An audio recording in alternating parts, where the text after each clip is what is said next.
Friends, இன்றைக்கி நம்ம கோபி மஞ்சூரி தான் செய்ய போகிறோம். வாங்க எப்படி செய்யுதுன்னு பார்க்கலாம். இங்கே பாருங்கள், குட்டி குட்டியாக கோபி கட் பண்ணி வச்சுருக்கேன். நம்ம இப்போ ஸ்டவ் பற்ற வச்சிடலாம்.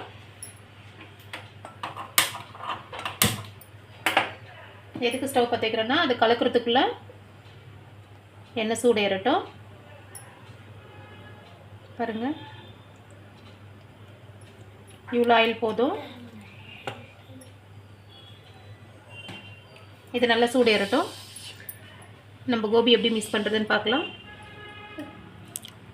மைதா 2 ஸ்பூனு, பெப்பரு 1/2 டீஸ்பூனு,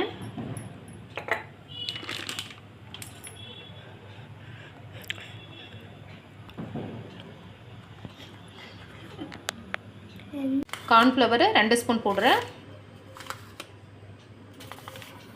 இன்னொரு கொஞ்சம் சேர்த்துக்கிறேன். 2.5 ஸ்பூனு,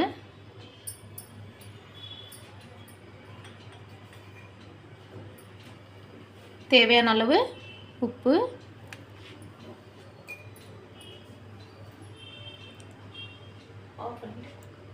கொஞ்சமாக தண்ணி சேர்த்து 2 டீஸ்பூனு நல்லா மிக்ஸ் பண்ணிக்கலாம். பாருங்கள், இந்த மாதிரி நல்லா மிக்ஸ் பண்ணிக்கணும். முதல்ல மிக்ஸ் பண்ணிட்டோம்னா நல்லா ஊறிடும். இதை மிக்ஸ் பண்ணிவிட்டு ஒரு 10 நிமிஷம் அப்படியே வைக்கணும். பாருங்கள், இந்த மாதிரி மிக்ஸ் பண்ணிடணும். இது நல்லா ஊறட்டும். எண்ணெய் நல்லா சூடு ஏறிடுச்சு. இதுவும் 10 நிமிஷத்தில் நல்லா ஊறிடுச்சு.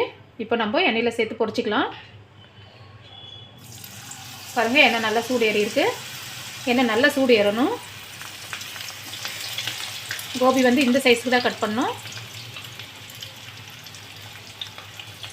கொஞ்சம் கொஞ்சமாக சேர்த்து நல்லா ஹையில் வச்சு ஃப்ரை பண்ணி எடுத்துக்கலாம். ஏன் ஹைலனா, அப்போ தான் நல்லா மொறுமொறுப்பாக வரும். சிம்மில் வச்சா ஒரு மாதிரி மெதுவாக இருக்கும், நல்லா கிறிஸ்பியாக இருக்காது. பாருங்கள், இந்த மாதிரி நல்லா ஹையில் வச்சு ஃப்ரை பண்ணணும். நல்லா ஃப்ரை ஆகட்டும், நல்லா கிறிஸ்பியாக ஆகணும். அப்போ தான் நம்ம சாப்பிட்றதுக்கு நல்லா கிறிஸ்பியாக இருக்கும்.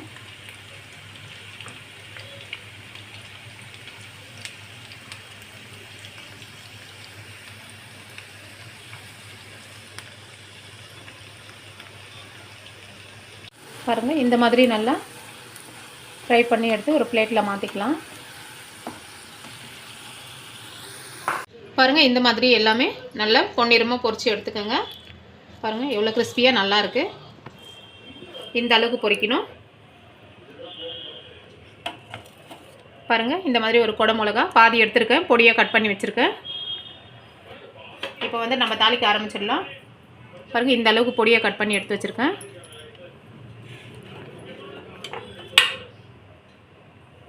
இங்கே பாருங்கள், பூண்டு ஒரு 6 பல்லுக்கு பொடியாக கட் பண்ணி வச்சுருக்கேன். ஒரே ஒரு பச்சை மிளகா ரவுண்டாக பொடியாக கட் பண்ணி வச்சுருக்கேன்.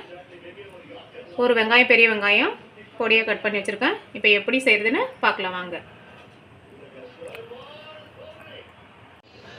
பாருங்கள், முதல்ல நான் பூண்டு சேர்க்குறேன். அடுத்து பச்சை மிளகா, பொடியாக நறுக்கி வச்சு வெங்காயம்,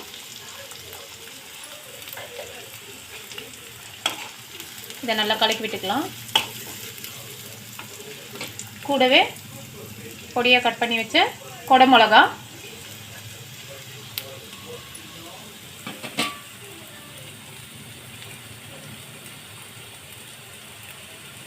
இதுக்கு தேவையான அளவு உப்பு சேர்த்துக்கலாம். இதை வந்து நல்லா வதக்கணும். கொஞ்சமாக நல்லா வதங்கட்டும்.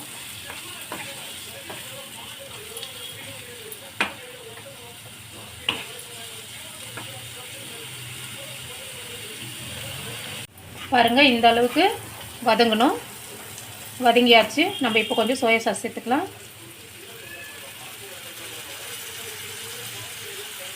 ஒரு 1.5 ஸ்பூன் அளவுக்கு சேர்த்திக்கிறேன். நான்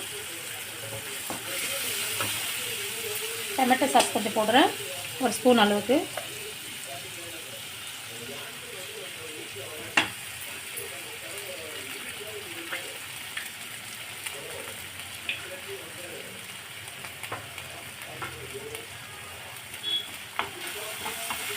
நல்லா கலக்கி விடலாம்.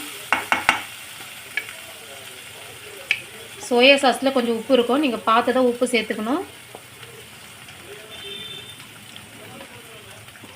நான் இப்போ சோள மாவு 1 ஸ்பூன் போட்டு நல்லா கலக்கி வச்சுருக்க தண்ணியில் நான் இப்போ அதை சேர்த்துக்க போகிறேன்.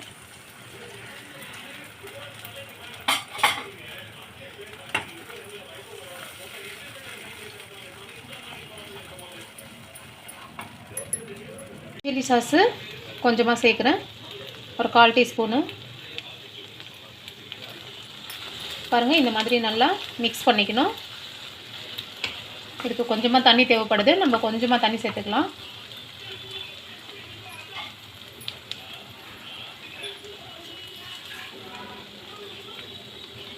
பாருங்கள், கொஞ்சமாக சேர்த்துக்கிறேன். இதை வந்து இப்போ நம்ம நல்லா கலக்கி விடணும்.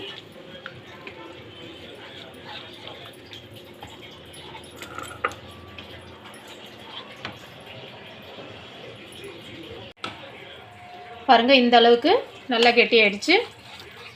நம்ம இப்போது பொரிச்சு வச்சுக்கிற காலிஃப்ளவரை இதில் சேர்த்துக்கலாம். இதை இப்போ நல்லா கலக்கிடலாம்.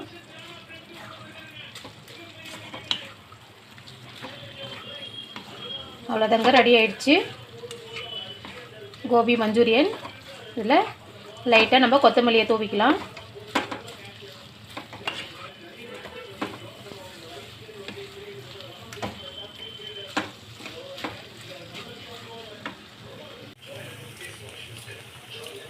பாருங்கள், கொஞ்சமாக கொத்தமல்லி தூவிக்கலாம், நல்லா டேஸ்ட்டாக இருக்கும்.